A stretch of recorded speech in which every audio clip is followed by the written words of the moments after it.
Good morning, evening, afternoon. I don't know when you're listening to this podcast. Whatever it is, I hope it's a good one for you. This is Denton here with Jackson for Empires of the Future. Jackson, it's good to be with you, brother. How are you? It's good to be with you on this morning, afternoon, evening, whatever it might be. Whatever it is. Well, for us, it's definitely a morning. It's a very dreary, rainy morning. Yeah. I was looking at all the flood advisory and Evansville watch flood locations this morning going, oh, look at that spot. That floods. Oh, that spot floods too. Yeah, some of them actually potentially could have caused you issues depending on what way you go to and from. Because, there was a lot of on and off ramps that were shut down. I know getting on like 41, there were some off ramps getting downtown. They said waist deep water on a couple of them. Yeah, that's what I was hearing on the radio today. And I drove past a couple of them, and they were rough. Traffic was moving very slow this morning. So, a lot of rain really fast. It's made for interesting travels this morning. It's going to make for an interesting day down at the Fall Festival this week. It's Fall Festival week here. Right. Yeah, not what we were thinking about the Fall Festival people this morning going, look at that absolute pouring down rain. Yeah. What a terrible day for a Fall Festival day too.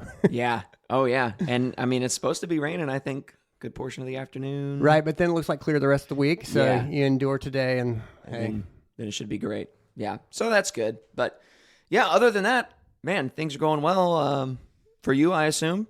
Yeah, they are. I know an update we have to get to pretty quick. I will summarize the Evansville Half Marathon 2025 by saying not like this. Not like this, meaning it was a real bad day for you.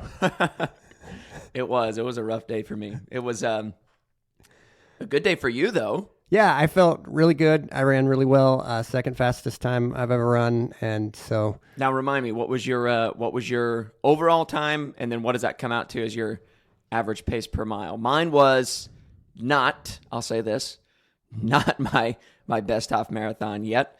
To a certain degree, the wheels kind of fell off the wagon for me. I don't really know what all went wrong, but I passed you at like mile 3. You seemed like you were feeling fine, and then I was very surprised to finish and wait quite a while. Yeah, it was bad. I could tell around mile 8 or 9 that things were not going well for me, but things were going worse for me than I think I realized. And I didn't realize that until about 30 minutes after the race, 30 minutes after the race, once I think adrenaline had kind of worn off, and I had caught my breath, but then was sort of, as I was catching my breath, I was sort of losing my will to stand up. Yeah. And found myself just really, really weak. I think dehydration hit pretty hard, and I probably didn't attack that as fervently as I should have. And it left me really, really in bad shape Saturday, even into Sunday. I was kind of out of commission basically for about 24 hours after the race. So it was so this has to be good. We still don't know, but it has to be some kind of 24-hour flu or some bug of some kind, because the only explanation that I've had situations like you're talking about, and you feel tired, you feel really, really, really tired no matter what. Yeah. But then to feel tired to that degree, run slower than anything you expected, and then to be that down, something was wrong with you. Yeah, it was a weird day, and that's the best way to sum it up, is just that something was wrong. Don't know what it was, but, we've talked about this before, though, that to a certain degree, that's the way it goes with running. Like, you can train, and actually our training was pretty solid this year. It's great. About as good as it's been. I had a lot of really good training runs, even up to 12 miles, where I was running as good as my PR, and so really was optimistic coming into the race. But then, the day of the race, whatever the day holds for you, that kind of dictates how things are going to go for you. And for me, the day did not hold good things for running a half marathon. But the good news is I finished it, and I am now alive here 3 days later. Feeling much better than when I last saw you? Oh, feeling so much better. Yeah, you saw me at a bad time. I actually told Kaylee, I said it was kind of embarrassing, just the way these guys were seeing me. I was so pathetic. No, you were pathetic. You're just out of it. Happens to everybody. Oh, yeah. And Kaylee was telling me about things that happened later that I guess I was just in a bit of a fog. And she was like, yeah, you weren't making a lot of sense and things like that. So yeah, weird times, but all is well now. So, my wife was very gracious and took good care of me on Saturday, and was sort of force feeding me liquids and water, Gatorade, stuff like that, trying to get me to eat a few things that's just sort of get me up and going again. So that was helpful. Yeah. So my time was 1:31:12, 6:58 per mile. You were like 1:40 around there. Yeah, it was 1:39 was my overall time, which came out to 7:37, I think, per mile. So definitely was not what I was hoping for. I was hoping for something about where you were. That was really good, and that's what I think I had trained for. It's about where we trained. Yeah. Yep. So, but you know what? It's the way it goes sometimes. One of our other friends, David, I think he was 21st overall. I was 31st, and he was some like high 120s. Yeah, right? He ran really well. Yeah, he ran really well. He came out strong, finished strong. Had first timer with us, Jacob. Yeah, way to go, Jacob. Son of a friend of mine, his first half marathon ever, and he ran, I think, about 40 seconds behind me, so expect really good things at him in the future. Yeah, that was so cool. It took me, many years to get in this realm, and so at 17, it's great for him. And it was a beautiful day, pretty ideal for me. 60 degrees, up to about probably 70 when we finished. Yeah, a little warmer than you would have wanted, but hey, I'll take it because I don't like it as cool as you like it. Yeah, I definitely run a little better when the weather's cooler. 40s, 50s is kind of where I would prefer it. But yeah, it was good. Jacob did awesome. I think that's so cool, and he trains alone. He does, which is. Yep. I mean, the people that train alone, those are the people, you and I, we enjoy running, but we enjoy running in large part because of the communal aspect of it. We've talked about this many times on the podcast. The people who are like, I go out and run by myself, and that's where I kind of thrive. Yeah. Those people are kind of a different breed. And impressive. And I think it takes a lot of discipline, takes a lot of willpower, a lot of a desire to just push yourself and see what your body can do and what you're capable of. And I have a great admiration for the guys like that. So Jacob is one of those guys. David, our buddy, is one of those guys. There's another guy that actually I've known his family for a long time, fellow homeschool family. He ran it, and I think he finished something like 13th. I was talking to his parents, ran into them, and I actually saw them right after I finished the race. And they tried to talk to me, and I was very bad for conversation at that moment. But it was cool to see him doing so well. He's similar. He's just a dude who has taken up running and loves it, and just has so much energy, and he's just into it, And he'll they were telling me a story. I don't know. I'll kind of end this with this, but they were telling me a story about how the other day he went over to someone's house and he was just so full of energy. He said, I got to do something to get this energy out. I think I'm going to run home. And his wife was like, I think that's a great idea. And so he just impromptu ran home from wherever this get-together was. And that's who this guy is. So that's cool. I enjoy hearing about people like that. And, I know to many people listening, that just seems crazy and wild. And I want you to know, me and Jackson are not those guys. No, I we haven't done that. I don't think I've ever done that. But it's fun to hear about those guys and know those guys. And I think... kind of aspire to something like that. So, yeah, very good. But it's a good thing. We're both alive. We're both doing well, and we're both excited to be back together and record another podcast. This is one we have sort of had in the hopper for a little while. It's an article that you sent to me. How'd you come across this article? So this was on the Gospel Coalition. It's one of the websites that I just frequently look at. Good for keeping up with things that are theological and as well as practical.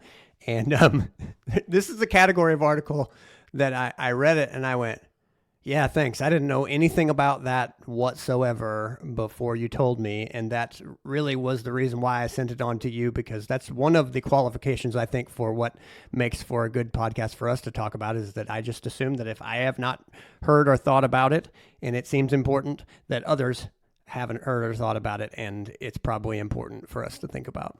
Yeah, that's exactly right. And the topic is, and I'll give you just the title, it's by Austin Gravley, and it is What Churches Need to Know About Smart Glasses. Now, if you're like me, you might hear that and go, I didn't know churches needed to know anything about smart glasses. Right. But off the bat, he presents this scenario, and I'll sort of summarize the scenario. Someone comes into your church. They're wearing a pair of Meta Ray-Ban smart glasses, which is this new technology. It's able to capture video, record. That's kind of what they're known for. And you see this, and you know, okay, these things are able to record, and we really don't want people being recorded without their permission, without their knowledge, things like that. You go and ask the guy, hey, I notice you're wearing those new smart glasses. We don't allow recording devices. Going to need you to take them off. The guy says, oh, well, these are prescription, and they're the only ones I have. I don't have another pair. What do you do? What do you do? What do you do? It's like that TV show, What Would You Do? You're you know? right.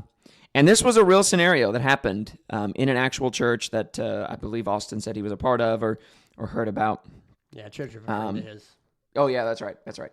And it presents an interesting, I don't know, situation that for me raises really a host of questions and a host of things that I think we maybe need to talk about, and from a couple different angles. But one of the things that this immediately raises for me is a privacy issue, which we hear all about privacy issues here in the United States. Something we take very seriously. We take very we consider to be very important, and even in our churches we do as well. But it for me, this article, you sent it to me at a time when we as a church were already talking through like safety policies, procedures, things like that, things that we're kind of in a season of putting in place and kind of still are. And this is an area that I hadn't even really thought about, the area of, even if you just talk about video recordings. Right. Do we allow people to record things in the church, in the service, on the church property? Obviously, we record things. Right. We record our services and we live stream those. But what about other people when they bring in recording devices and things like that? What do we do? So there's policy questions that need to be considered with regards to these new technologies. There's privacy concerns. There's liberty issues to be discussed as well, because I'm sure that also is a part of this. But one thing that to sort of get started with is talking about these new glasses, these smart glasses. Mm-hmm. We sat down, we were talking about it, and I was curious when we started talking about it. Okay, how much do these run? Like, these aren't the kind of thing, in my mind, I'm like, these aren't just going to be roaming around. You're not going to see everyone owning a pair of these smart glasses. They've got to be, $1,000, $1,500. Only people who have a ton of disposable income are going to be buying these things. Well, I started looking it up, and while the name brand is maybe a little bit more expensive, it is not, in fact, $1,500. For actually just a few $100s, you can get a very nice, very high quality pair of smart glasses, like these. Which one did he mention? Ray-Ban. Yeah, glasses, and so like Meta, you said, there's a variety of them, but Yeah. these are the leading kind of brand Right. now. These are the ones that seem to be the sweet spot in terms of price and quality that people want. And I looked yesterday in getting ready for this, and $300 seems to be like the common mark. And there's going to be these extra, if you want a couple of extra kind of qualities, extra accessories to it, they might run like $380, but that seems to be where you're going to be. Yeah. Which is much more affordable, and therefore these are things that you just have to be thinking about. Yeah. Yeah. I mean, while for me, $300 seems crazy. Why would anyone pay that? With regards to like technology and things like that, that's not that much. Right. And people are going to have these, people are going to wear them, and yeah, I mean, you can immediately, your mind goes to like, you have, everybody has friends who just love the newest technology, and we all run on this sort of like, there's some people who love it, some people who go like, I don't care, I'm not going to buy it until I'm the last person on earth who doesn't have it, but these things are going to be purchased by quite a few people. Yep. The comparison that they made is, so think about 10 years ago, you started seeing Apple smartwatches and various kinds of smartwatches. They're saying, and I think that sounds reasonable, it's a similar kind of trajectory that you can expect. You'll begin to see 1, 2, 3, 4, and then you'll just start noticing, as I have in the last few years, like, well, there's another person, like there's just smartwatches become more and more common. I'm still a dumb watch guy. I got a dumb watch on right now. And that's, that's just where I am. Yeah. But I think I would go as far as to say you almost see more people wearing smartwatches now than you do regular watches. Almost. I mean, given the price point that they're at now and the different brands and technologies that are available, I'm still a no watch guy myself. I'm not a big watch guy. But hair past a freckle kind of guy. Yeah, that's right. Yeah, just a hair past a freckle. That's exactly right. But these technologies, as they're advancing, they're getting more and more, they're getting cheaper and cheaper. They're also getting better and better at the same time, and less bulky and awkward looking. Discreet is the word I'm looking for. Sort of a weird year. I can't remember even if you and I talked about Apple came out with the Apple Vision, which were real. It's like wearing a computer on your face, and they were kind of heavy and had a big old cable coming off of them. And it's like, I don't know about this, and I don't think that consumers knew about that either, because then all of a sudden that these smart glasses came out, and they look. We haven't even really described them very much. They look pretty much like a regular pair of current glasses. Like the frames are, they're not super thin kind of frames, but a regular pair of glasses. Mostly is what they look like. They look stylish by my estimation. Yeah, they look stylish. They're an actual style. They're not outside of style. You're not sacrificing style for functionality with regards to these things anymore. They actually, they look like Ray-Bans. Right. It's a very popular brand of glasses that people enjoy wearing. And so it presents all kinds of issues where now what can happen, and these glasses have features to be able to, one of the main features of them is to be able to record video. And that is kind of where the sticking point is. If they only did other things, it wouldn't be as big a deal, depending on what the things are. But the fact that they can take pictures and videos in a way that is very discreet, that's where the problem comes in. Because all of a sudden, you have someone potentially coming into your church, wearing these glasses, recording videos, and no one knowing about it. Now, one of the things that is the case, and that is true, is that there is an indicator light that's typical on most of these glasses. There's an indicator light that says whenever it's recording, and it's for that purpose. Yeah, so people it lights up whenever it's recording. Exactly, so that you know and whoever else is around knows that you're recording, right? But also, as you know, there are ways to get around these things that people are figuring out.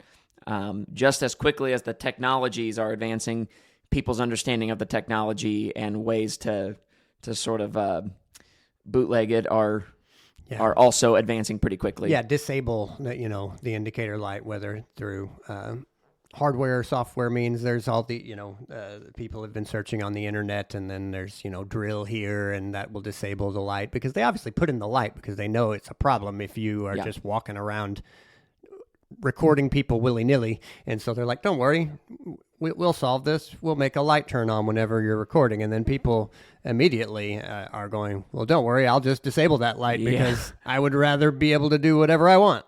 Yeah, that's exactly right. And so I'm gonna pose the question to you. I think this is a good time to do that. There's two questions I want to ask. The first is, if someone were to come into your church wearing smart glasses, what would you do? Would you take any action? Would you say, I'm not too worried about it? What do you think you would do in that situation? So the place that we are at right now, as far as these are new, we, at this point, don't know that there's a lot of smart glasses out there that can be recording secretly. What seems reasonable to me right now is to ask people to not record without the consent of others. Mm-hmm. Now then, if there is a future, which there will be, mm-hmm. where these glasses are recording and people don't know it because there are either models that don't indicate at all that they're recording, and we might have to move to a different place to ask people to not use them, to not have them on. That's where I land right now. What do you say? Yeah, so I'll say this. This has caused me to say, well, we need to have some sort of policy in place as a church as far as recording goes. It actually made me think as well, I don't know that we shouldn't be having folks that come to our church in some shape, form, or fashion, recognize the fact that we do record our services. And so there's the chance that they could end up on our recording on our live stream. But it raised a lot of questions for me like that. But I tend to fall where you are. And it's in part because, well, I tend to fall where you are. We say no recording. If you want to have these technologies, you're allowed to have them, but please don't record. We ask you not to do that, right? That's kind of where I land on it as far as right now. If I were in this situation, kind of as described, and someone comes in, they're wearing these glasses, and I recognize and I see that they're smart glasses, I'm probably going to say basically that. I'm going to say, hey, I see those are the smart glasses. Hey, cool. They look really neat, right? I'm just going to ask if you wouldn't mind, please don't record anything. We don't want people being recorded without their consent. Right. It's not that I care if people see what happens in our services. If anyone wants to know what happens in our services, you can go on our Facebook page, our YouTube. You can go on our app right now, and you can see what happens in our services. Right. We're happy for you to see that and to know what's going on there. It's the other people around that might not want to be recorded, that might not have consented to that. And so that's more of what we're concerned about. It's a very different thing when someone is secretly recording from the pews or with other people around them than recording the service where the only people who are mic'd are the people who are up at the front. The only people who are being featured on the video are the people up at the front, right? Okay. The pastors, the people who are leading in worship, things like that. So that's kind of where I land too, is same as you. Like, okay, if I see you have these, I'm going to ask you politely, please don't record. Right. As long as they agree to that, we're not going to have an issue. Now, if someone says, I'm going to record if I want to record, I would hope someone wouldn't be so bold, but you can't assume it that they won't be. Right. What do you do then? That's the question. Yeah, if in that situation, I mean, so let's clarify where we are here. One, on the positive side, these glasses seem to show great promise of benefit to visually impaired people. And then this is something that I remember maybe over 10 years ago. Supposedly, Google Glass was a product that was going to come out, and it was augmented reality, so that, you're driving down the street with these glasses on and you can look and see from further distances the name of streets. And that's one of the things that is powerful about these is they put a screen in front of you and integrate that with what you're seeing. Yeah. And so it would be very interesting to take a look and see what the capabilities are. The category of these things is just like so many other things that we have had to deal with in our lifetime. The internet is a tool. It is a tool that can help you to find information, but it can also hinder you by giving you information that just accords with whatever you wanted it to say. So these things are tools that can be used in a variety of ways. And so there's an example of a positive side. Now, why are we making a big deal about this? Because some of us, when we think about this, you go, what's the big deal? Somebody walks into the foyer of a church and they're recording. Okay, what's the big deal? If somebody walks into a locker room. Our church has, locker rooms off of the gym and is recording in there, or any of the other restrooms. Yeah. While people are in there, or in the nursery. Yeah. Recording children. Right. Well, you can see that it quickly becomes a big deal. Not to mention that here's the difference between what is happening and what is the planned recording of your service versus sitting down with someone and secretly recording their conversation. One, if you're not familiar with communication, taking communication out of context is dangerous. It can misrepresent what was being said. Right. Meanwhile, when you're recording a worship service, the songs were planned, the prayers were considered by someone who knew they were going to say a prayer. Right. The sermon was prepared for. These are not just off-the-cuff comments. These are comments that are specifically meant to be given to a general set of people. Right. And that is why, context. You have a degree in communications. Right. How big a deal is context in communications? It is, in fact, key. There you go. Context is key. That's exactly right. And what you're saying is so true. And you begin to see like where this could become an issue. Not to mention the fact that I know so many families, even plenty in our church, who given just the state of things online as it is, they've made the decision they don't want their children, they don't want their families featured online. They don't have a Facebook. They don't have these things where their kids' images are being put out there, and they don't want that happening. And look, this isn't a time for us to argue about whether or not that is or isn't a rational place to be. What does matter is if they've made that decision, it's not right for someone else to come in and say, no, I'm making a different decision for you. And I'm going to record you. I'm going to record your families, even though you don't want that to happen. That is a clear violation of their privacy, of their wishes. And that's just something we want to protect against, and I want to be very sensitive to that.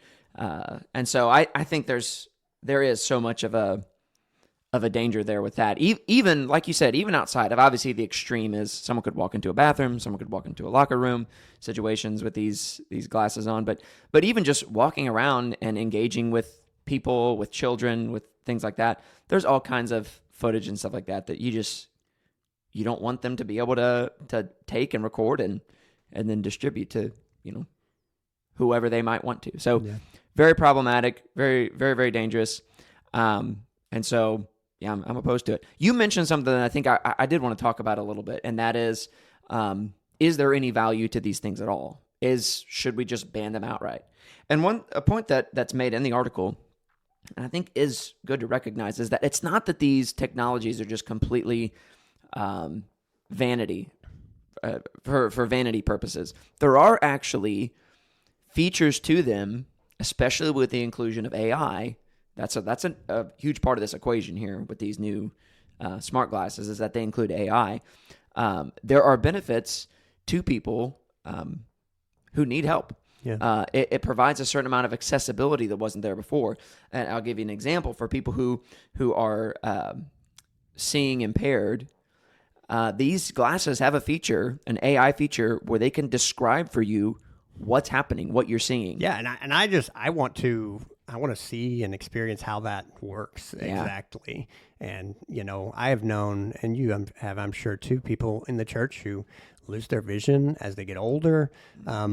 This is a thing that all of us should be thinking about, because we like to think of ourselves as, well, I just want to stay at my best. I want all of my faculties to just improve and then never get worse. It's like, well, look, should the Lord allow you to live a long time, all of your faculties will get worse. Yeah. And so that is this is a powerful technology to think about, it being able to describe what you're seeing. Yeah. I mean, think about what life was like before hearing aids.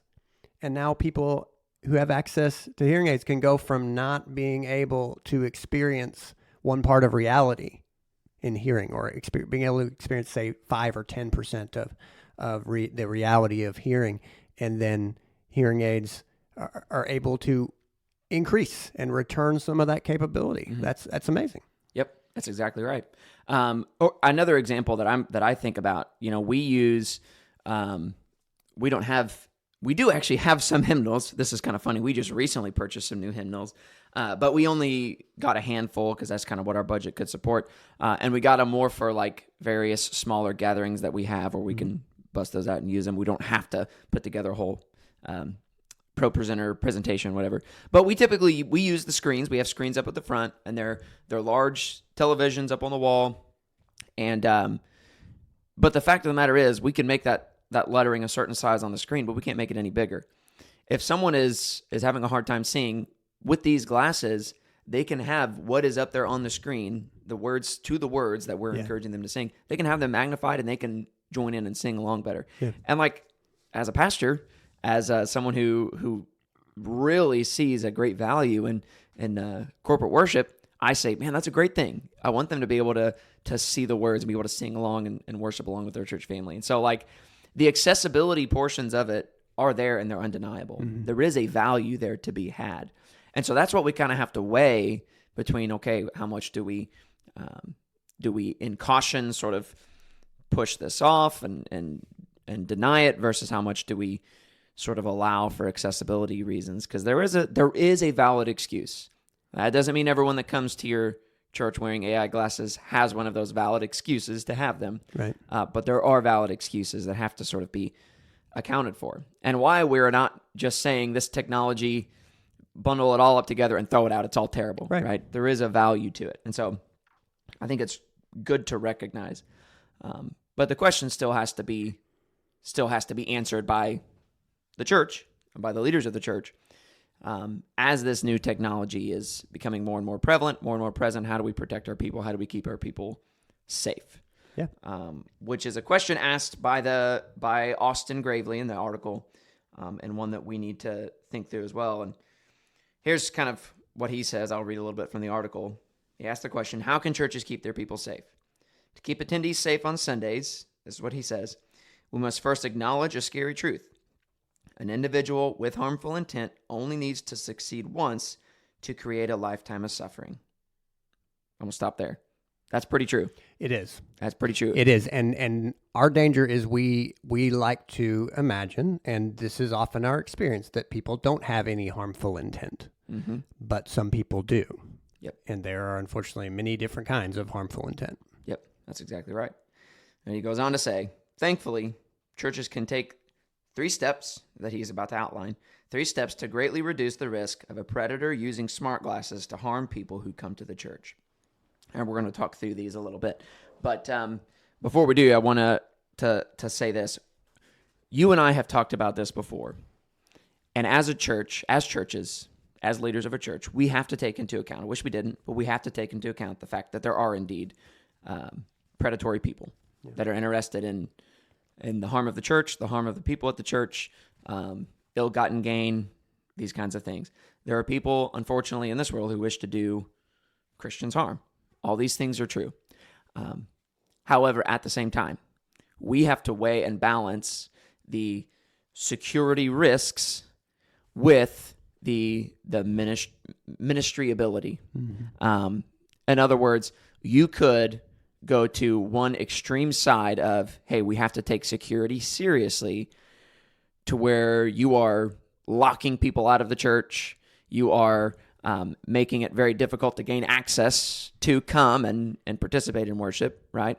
Where everyone feels like a suspect, right? You could go too far in that way.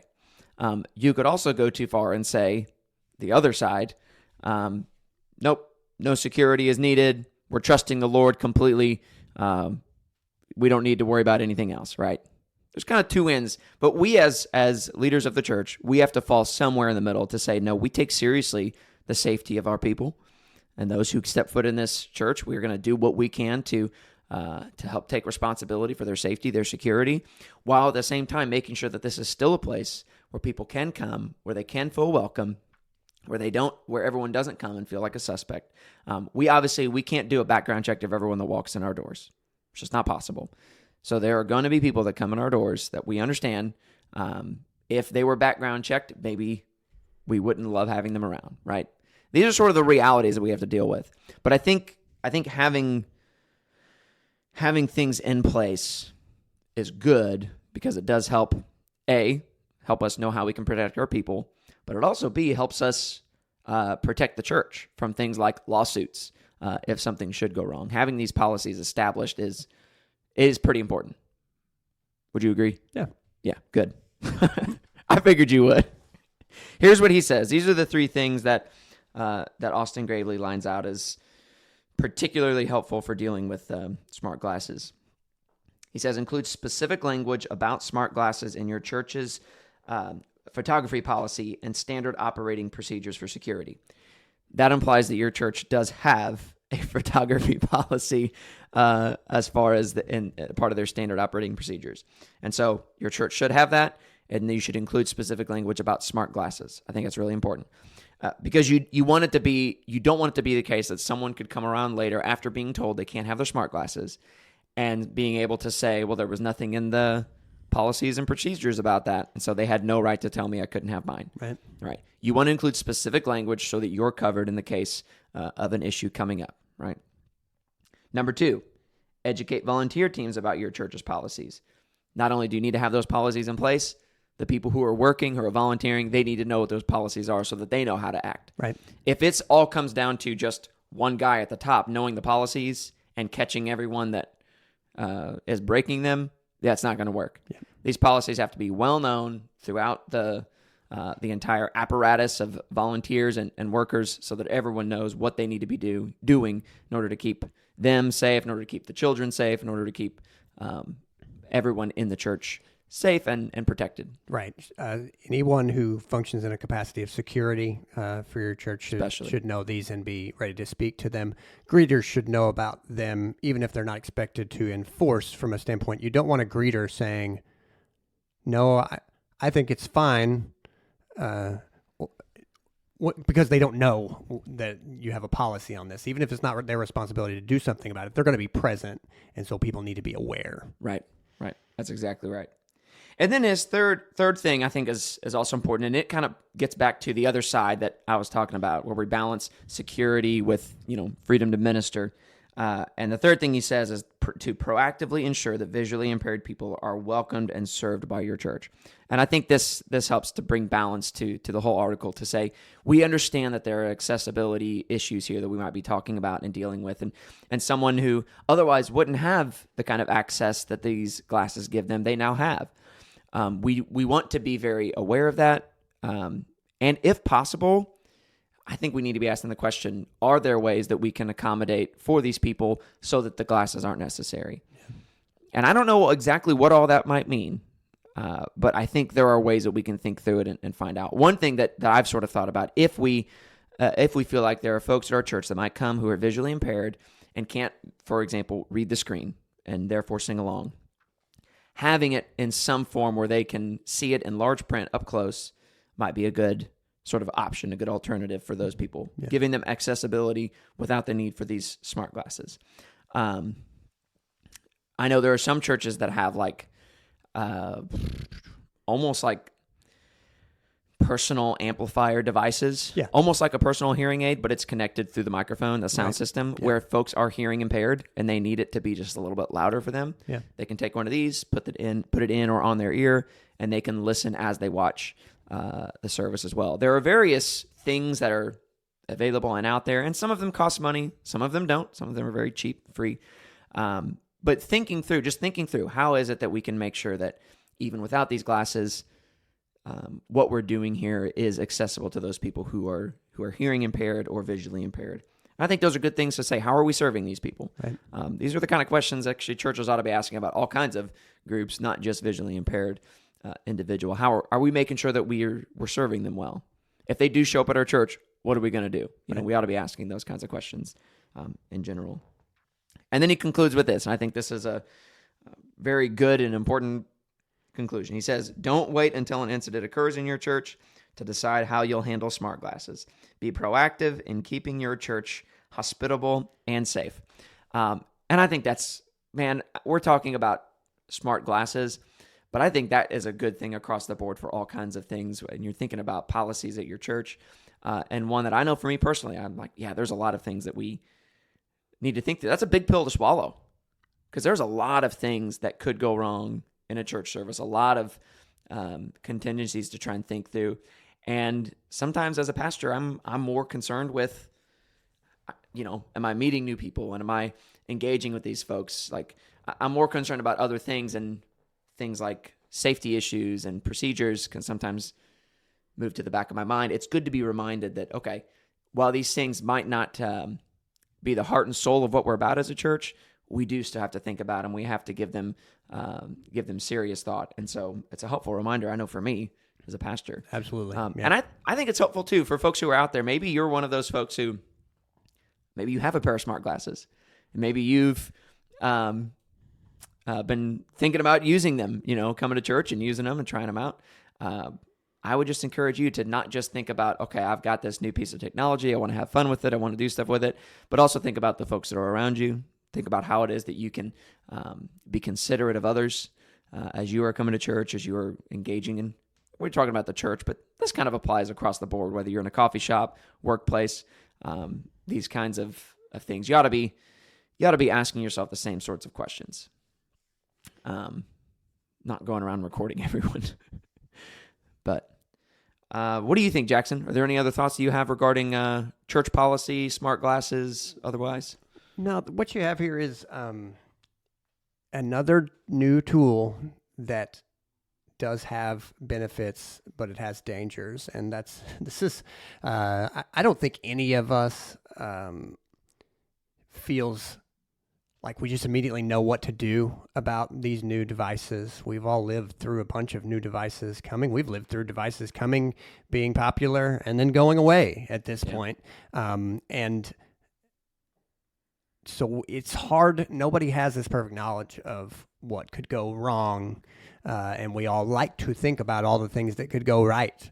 But in this regard, I appreciate articles like this because there are some basic guidelines that are laid out, and these are the things that can help us to navigate the situations that we will definitely deal with. And there will be more that we don't exactly know what to do with. But in regard to this, these three ideas that he brings out: to have language and have a policy, have language about smart glasses in your photography policy, to educate your people, your volunteers who help with this, and then to ensure that you're helping the people who really will benefit the most by this technology.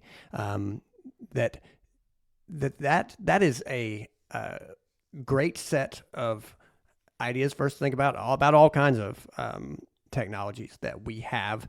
And one thing about this that I would say, as we're kind of tying everything up here, is that I used to only think about, quote, technology as sort of like electronics. I don't know if that's because I really like electronics, but technology is a broad term that means everything from like a bow and arrow is a form of technology. Right. A book is a form of technology. It is when you take physical things and you shape them to your usage. And so we have all kinds of means to use technology to benefit and help our people. And so what you were saying a minute ago is so true. We should ask different folks who might have different struggles, okay, if that technology is not really serving you that well, sometimes I think we feel strange about using sort of lower tech options, but sometimes that's the best case. Look, for instance, I still print music. I know a lot of churches have gone to using tablets. And for me, though, I don't have to worry about my music losing power during a service. I don't have to worry about it having compatibility issues with anything else. I can print a piece of music, and as long as I have paid for that piece of music, which I have, then I can give it to one of my musicians and let them take it home and practice it. Yeah. I don't have to charge, 5, 10, 20, 30 different tablets every week. And so the technology that I'm choosing to use right now is still printed music. And I think that all of us have to, in our lives, look around and go, what technology actually is a benefit to me? And what technology is more trouble than it's worth? Yeah. And it is a little more challenging to then apply that in a church context where we are sharing space. But these are great guidelines to start with, and then we just go forward from there. Yep, that's right. I'm thinking about getting a pair of these glasses and wearing them while I preach, like pastor's POV. I'm sure that would be fun, don't you think? I'm sure that would be a violation of your church's policy. I'm exempt, right? I'm exempt. No, not at all. Oh, what? That's not the way that works? No, I'm just kidding. I do think that'd be funny, though, sometimes. I think some folks might get a kick out of seeing what they look like while I'm preaching to them. It's true. Might be an eye-opener for some people. It might. No, I'm just kidding. But well, I think this has been a helpful conversation. I hope it's been helpful to those listening. I know for me, just thinking through some of these issues has been good. It gives me a lot of thoughts on things I need to do at my church and things we need to put in place. So yeah, I agree. This has been a good one for me, and thank you for talking through it with me, Jackson. You got it. All right. Well, this has been Empires of the Future. And we'll see you in the future.